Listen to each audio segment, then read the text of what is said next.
For 22 years, he showed up at 5 a.m. Before the teachers, before the students, before anyone. He mopped the same floors, cleaned the same windows, emptied the same bins. And every single person who walked past him looked right through him like he wasn't there. 1 second silence.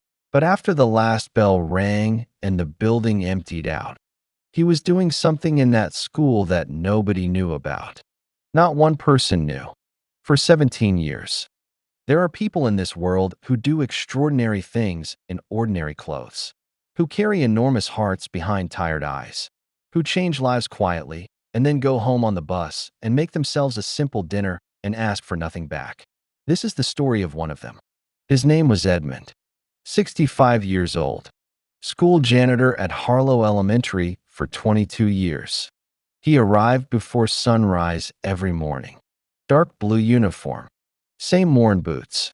A thermos of coffee he made himself because the staff room coffee was never quite right. The teachers smiled politely when they passed him. The children ran past without looking.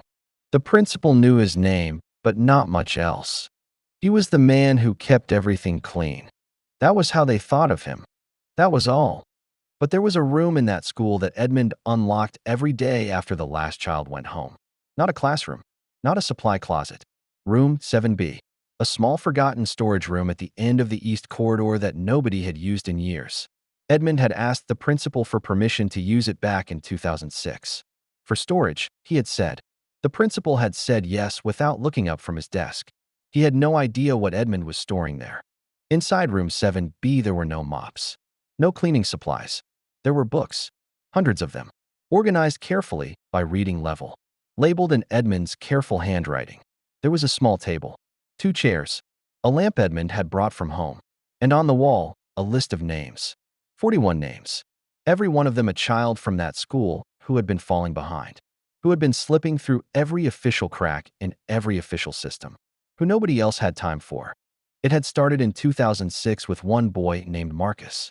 Edmund had noticed him sitting alone in the hallway after school every day for a week, not causing trouble, just sitting, staring at a worksheet he clearly couldn't read. Edmund had sat down beside him, not as a teacher, not as a counselor, just as a man who had once been a boy who also couldn't read and had no one to sit beside him. He had asked Marcus one question. Do you want me to help? Marcus had looked up at him with the specific suspicion of a child who has been disappointed many times before. Then he had nodded, very slowly, just once.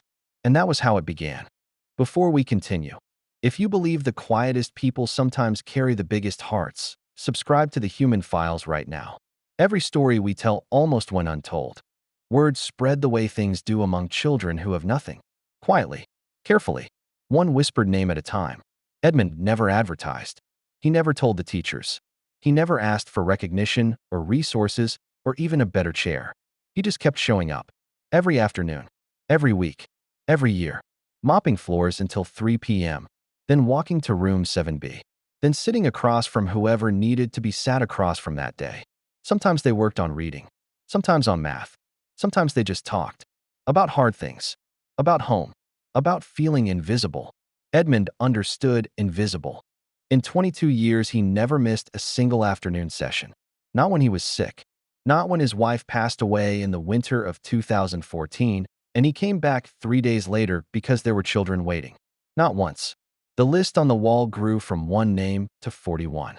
And not one of those 41 children ever forgot room 7B, or the man who unlocked it. It came out by accident, the way most beautiful things do. A school board inspection in 2023. An inspector walking the east corridor. A door left slightly open. She looked inside and found a room that stopped her completely. The books organized by level. The careful handwriting on the labels. The list of 41 names on the wall. The 2 chairs facing each other across a small table. She stood in the doorway for a long time. Then she found Edmund in the hallway with his mop. Are you the one who has been doing this? She asked. Edmund looked at the floor. I just helped where I could, he said quietly. The story reached the local paper 2 weeks later. Then further, messages came from across the country. From former students. From parents who never knew. From teachers who had walked past room 7B for years without ever wondering what was inside.